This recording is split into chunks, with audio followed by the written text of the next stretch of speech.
You're on the road beyond. Welcome. I'm Todd Duplantis, and it's great to have you with us. We're coming to you from the Houston City College television studios today. And boy, have we got a show for you today. Doug O'Brien, my co-host. We've got a lot of ground to cover. Yeah, we are all over the place, from outer space to inner body, Time traveling, everywhere. I mean, everywhere. Yes, and we even have a way for you to get away from it all. That's as right. well. Yeah, But relaxation jail. We'll get don't into. forget, you can follow, like, and share. We are all over social media, Facebook, Instagram. You can subscribe to our YouTube channel as well. You can find us at the Road Beyond podcast and follow Todd on X at Todd Duplantis 65. You got it. Yeah, it took me a second. Yeah. Let's talk about 3i Atlas, because why Again. not? Why not? Why not? 3i Atlas currently streaming through our universe. You know the story if you watch the show. We've been doing content on this literally for the last several episodes. This is the third interstellar visitor. We had Oumuamua. Yep. We had Borisov as well. Now 3i Atlas. And this thing is drawing a lot of attention. So we are finding out that it may not actually be this alien spacecraft, right? I don't know. I don't think we know that yet. No. Well, we've gotten better imaging. Better imaging. There is some good not from NASA, thank you. No. It's called JUICE, ESA, the European Space Agency, JUICE spacecraft, which is supposed to be studying Jupiter's icy moons. Just they were able to slingshot it around to get some images of 3i Atlas. And basically, what they found out, they actually did a wild Venus slingshot. Yeah. So they were looking at Jupiter, but they decided to use Venus as a slingshot. They found out, they snapped a picture November 2nd. You can see it right there. It's only a quarter of the image downloaded, so we don't have the whole thing yet. Right. But they have found out that there's a flashy plasma tail. That puffed up dramatically, as they said. I just find that interesting. A plasma tail. It's also got a dust tail. So it's got two that we're looking at. We're supposed to get more data on this in 2026. So we'll have some finer imaging, but it's got what they call a coma, right? So it's got this in a tail. Right, it's got a bright glow around it. So we're pretty sure it's a comet. Well, but there's also, I mean, first off, or an asteroid, I should say. How did we get better pictures from anyone but NASA? NASA didn't give us hardly any images worthwhile. Yeah, that's the part that's really interesting here. Do they know something we don't? Well, there's also speculation that there's been some shots with something orbiting around this alleged comet. Yeah. Now, remember a few episodes back, we had the discussion about all of the debris or other little moons that were floating by there. the International Space Station. Is it that, or is it something else? They don't know. Nobody's telling yet. Great. We're going to get a better view this month from Earth. That'll be the closest it'll come to us in the month of December. In March, I believe it goes by Jupiter, and they're hoping to get a better look as it's heading out, as it allegedly leaves the solar system. But JUICE is using a giant high-gain antenna as a heat shield right now. So all the data is being sent through its smaller antenna at dial-up speed. Kind of like AOL online, right? The universe runs its own customer service timeline, folks. So now 3i Atlas, it remains a mystery. Some of them will tell you that it's a comet. Comet, nothing to see here.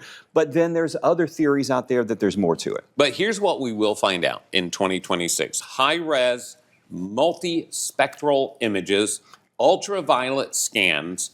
We'll get particle analysis as well. And then we'll know for sure whether or not. Have you heard any new theories, or is it the same one? You know, it's amazing, because for a while they were saying this thing disappeared.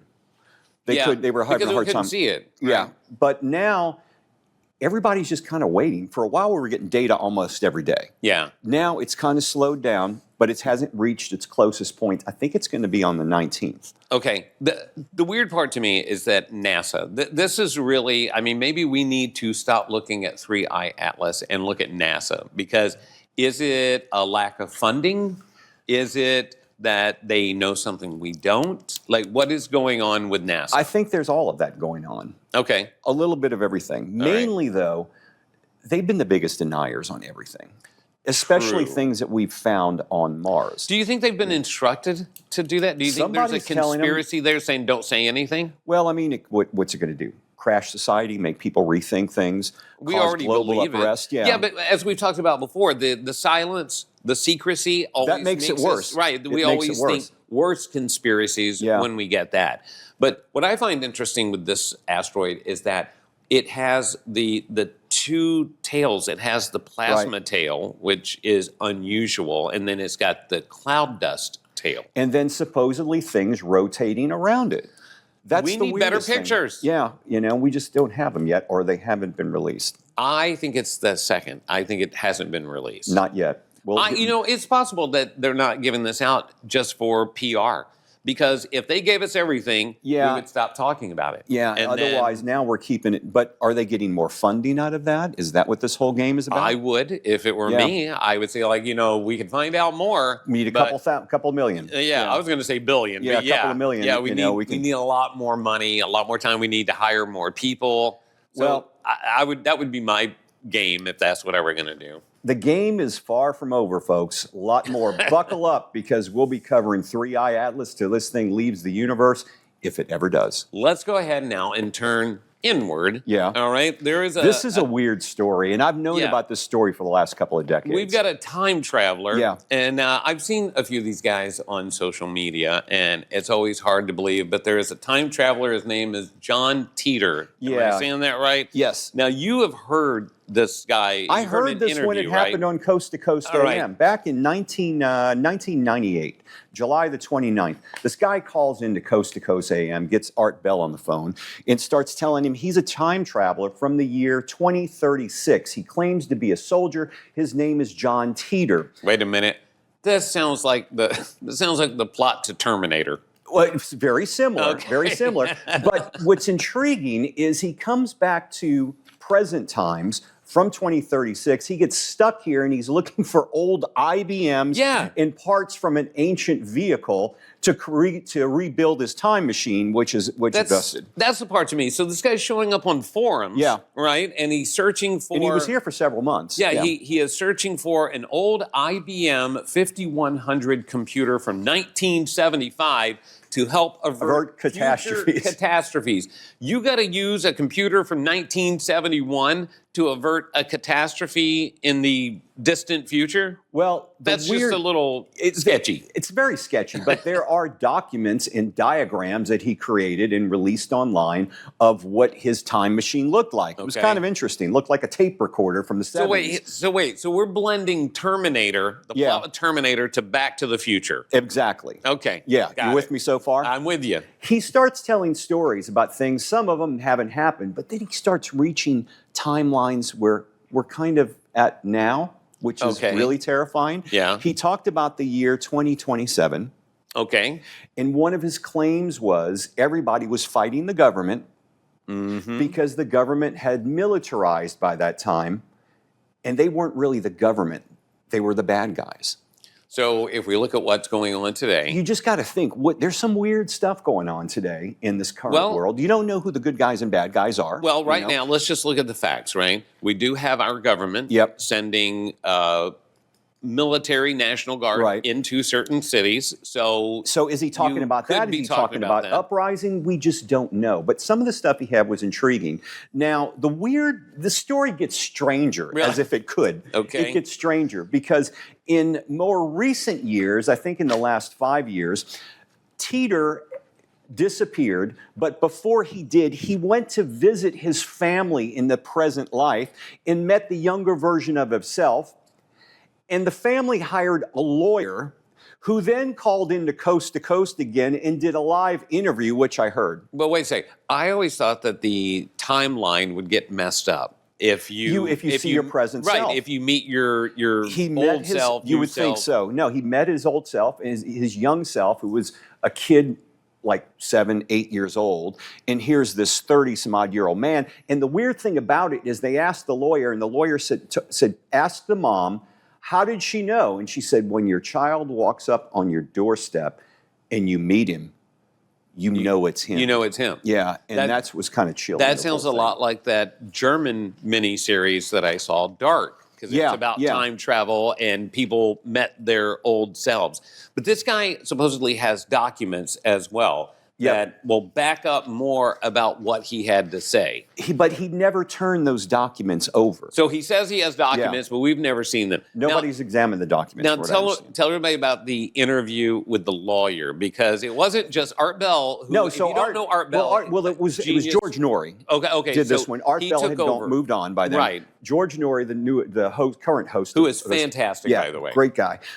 So he's on the phone doing this weird interview with the lawyer. The lawyer is on the phone with the family. Okay. So George would ask a question, the lawyer would relay it to the family, and then would sit and wait for the answer and relay it back. That just seems, for a man... For a radio interview, it's not the most exciting thing. That's crazy for a radio interview. Yeah. I've done a lot of radio interviews. Yeah. I've never done one like that. But for a guy to be from the future, he didn't come back with any device to help communicate any better than that. It's amazing, And then he couldn't get off of Earth without parts from a 1975 computer. Right. Now there's also an abandoned car involved, right?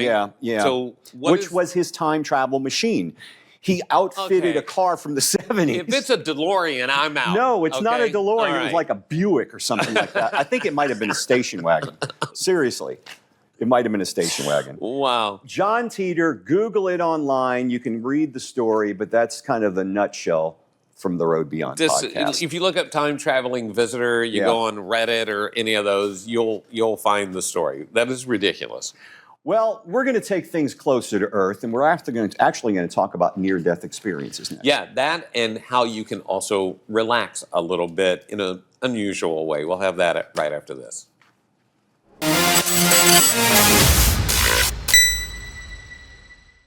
HCC ha estado para ti, accesible y enfocado en tus éxitos. Más carreras, formación avanzada, aprendizaje global en línea. Nuevo nombre, misma misión, visión más amplia. Houston City College. Regístrate en hcc.edu. How prepared is your family if disaster shows up at your doorstep? You can't just turn away a natural disaster. That's why it's important to go to ready.gov/plan before they show up. It has the tools and tips you need to make an emergency plan with your family. So if disaster comes knocking, let's go. You'll be ready to help keep your family safe. It's just a pizza. Yes! Make a plan today.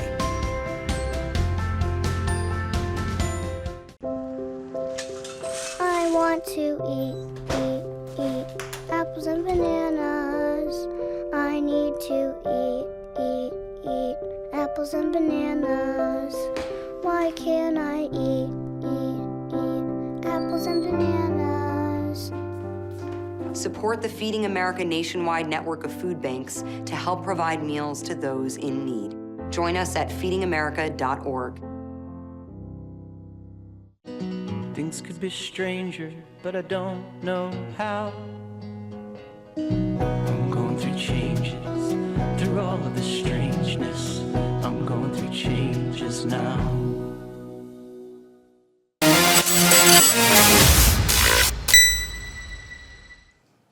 Welcome back to the Road Beyond podcast. I'm Doug O'Brien from Houston's Eagle. Todd Duplantis from Houston City College. And we're going to talk about near-death experiences. This is actually pretty interesting. We've all heard about these. Dr. Raymond Moody is actually the originator of what's called NDEs, near-death experiences, right? So he published a book called Life After Life. He documented over 150 cases of people who died and then were revived. And what's really crazy is they tell very similar stories, regardless of their ethnicity, their age, their sex. They tell very similar things, and it's incredible. There were 5 commonalities that he was able to derive from interviewing these people.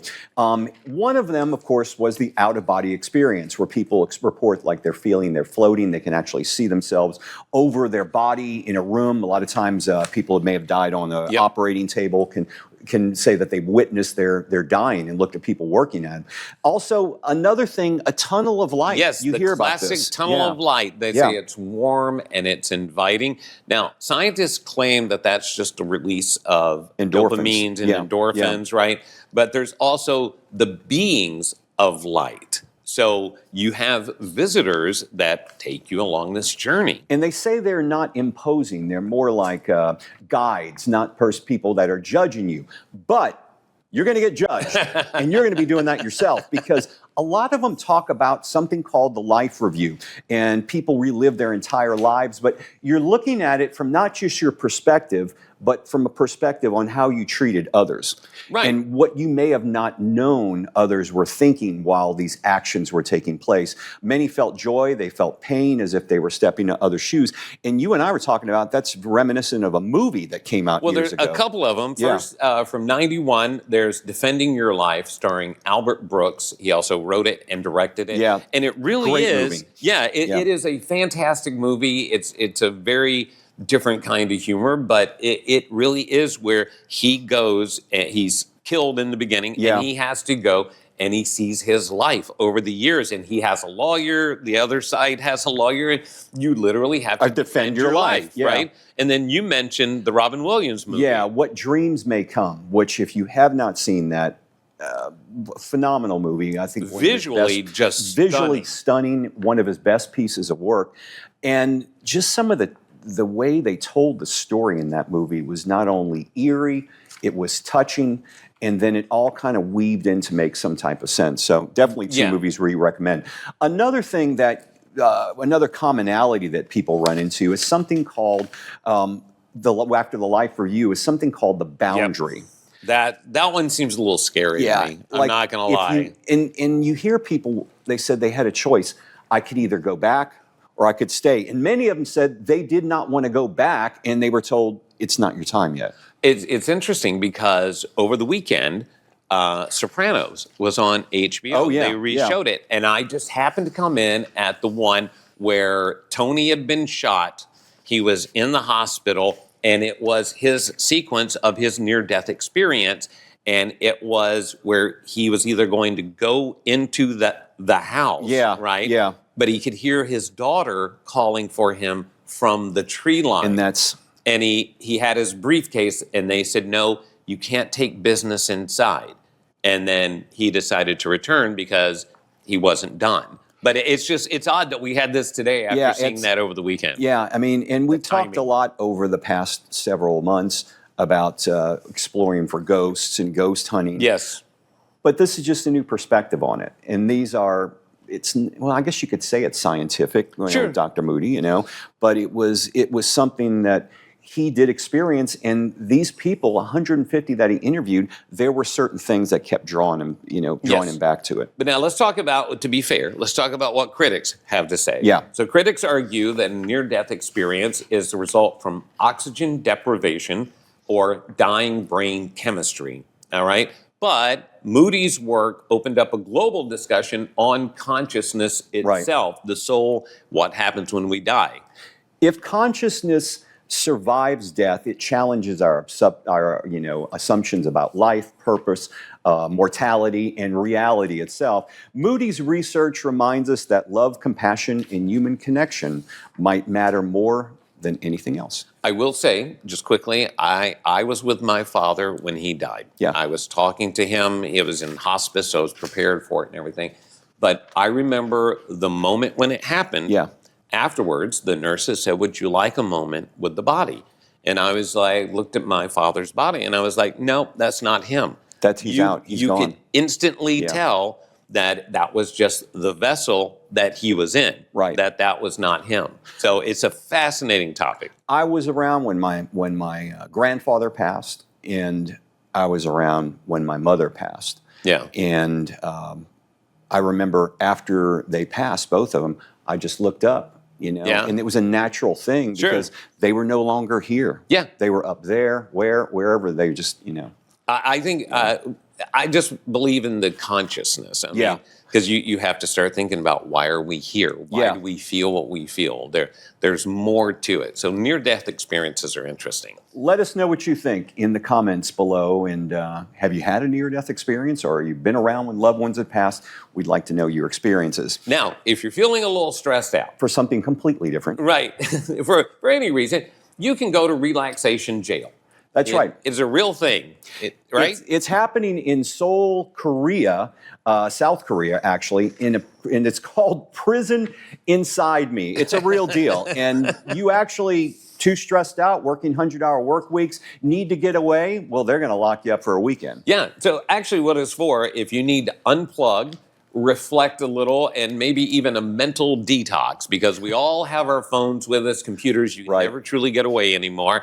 You can literally, for about $90 US dollars for a 24-hour experience, you are literally put in what looks like a jail cell. You have very little. You disconnect. These are no frills rooms. I mean, look at this here. The rooms itself includes a yoga mat, notebook, and pen, tea set, and basic meals delivered through your door slot, as you saw that young lady delivering there. 6 square meters. That's 6 square meters. 18 feet. Yeah, give or $90 take. a night. Now, here's your daily routine. You start at 6 a.m. with a Buddhist chant.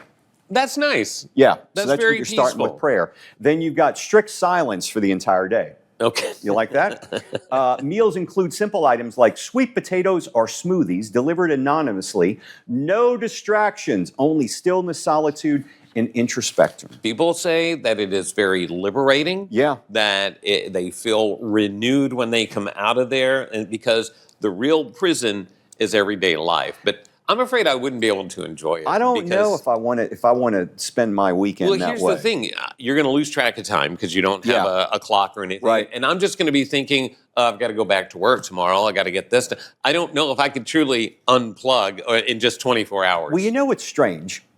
In America, there are people that are getting this type of treatment who are on some type of like county supervision, and they're having to go back to jail for the weekends. That happens, folks. In South Korea, they're paying $90 a night for it. It is an option, I guess. But I think we should have something like that here in America, you know? It is. The county supervises it, yeah. Oh, okay. Yeah. I thought you were going to say Tahoe. Yeah, right. Tahoe. But I guess you have to be at a certain financial strata to be able to have that. I remember the rooms in Tahoe being better than 6 foot by 6 foot cells. Okay. Well, apparently, though, this is crazy that South Korea's culture, if you're not aware, is even more high pressure than ours. Like their work ethic and how long They're saying they're working 100-hour work weeks. Yeah, and that is expected. And if you don't do it, you are basically a failure. Like their pressure is way more than ours. People are willingly wanting to be locked up to feel free again. What was that Eagles song where you talk about having we're the only ones that hold the key? You know, you're locked in your own prison and realize you're the only one. I know the song you're talking about. I can't think of the name of it now, but I think it's Take It Easy, or Peaceful Easy Feeling, one of the two. Played that today, as a matter of fact. Yeah. But yeah, it is basically therapy. So if you want to do it, we might try to set something up. But worst case, you can go to South Korea and you can absolutely do this. A relaxation jail, which the irony of those two words.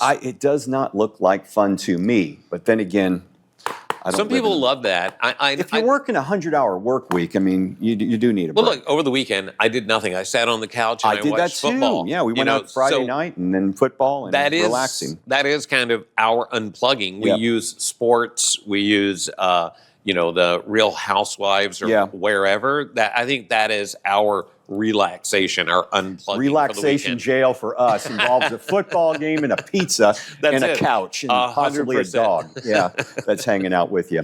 Well, we're going to talk about some crazy stuff next, like we haven't been doing that for the last 20 or so minutes.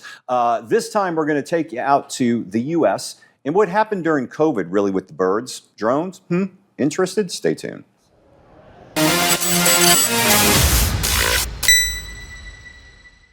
HCC has been here for you. Affordable, accessible, focused on success. More degrees, stronger training, global online learning. A new name, the same mission. A bigger vision. Houston City College. Register now at hccs.edu.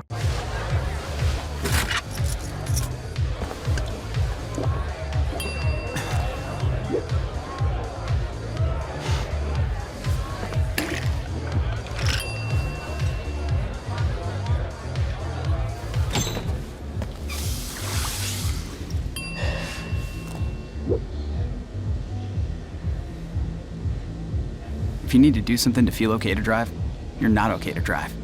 Don't drive buzzed. Hey, Bobo, do trees tell each other stories? I'm sorry. I'm afraid I don't know that. Hey, why don't we go find out? Listen.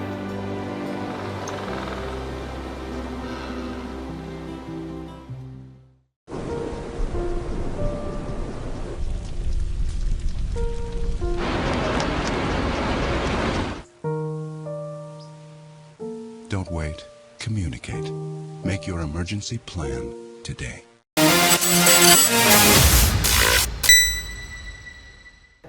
Welcome back to the Road Beyond podcast. The truth is out there somewhere, and we're here to give it to you today, Doug.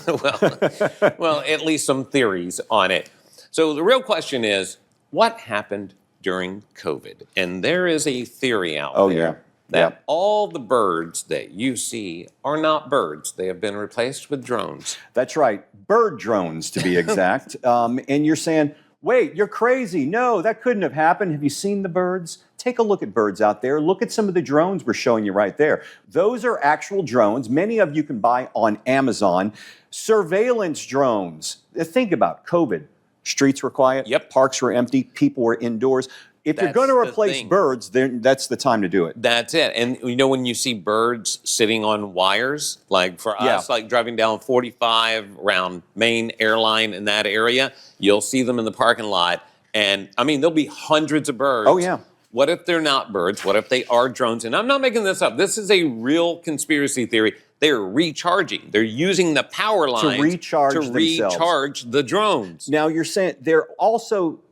It could have been Amazon during COVID that were driving around white vans, but they're saying all around the world, white vans were pulling up and releasing these birds, these drone birds. One thing about people have caught birds glitching, right? Yeah. Freezing in the air or just dropping. So they could be drones. And as if this story isn't crazy enough, it's the conspiracy in the news again today. Yes, this is legit. Russia has created pigeon drones. That's right. And we're not talking electronic ones. We're talking about real pigeons that they insert pieces on these pigeons, neurosensors, and there's a company that's actually doing it, and they have a name for this bird. Yeah, it's PJN1. Pigeon 1. Yeah. And they can literally, through the neurons and synapses, they can direct these pigeons to go where they want it to go. This is absolutely a true story. No, I mean, it is literally out there right now. These pigeons are being controlled by some Russians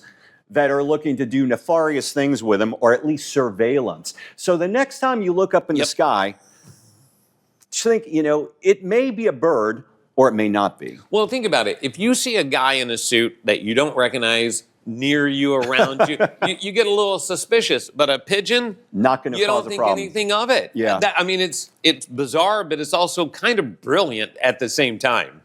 It's getting scarier by the minute, folks. 3-Eye Atlas, more to come on that next week. We're going to have some new content for you. And a lot more happening this week as well. Try to survive the week. And thanks for watching. You can always follow us on all social media at the Road Beyond Podcast. Have a good one.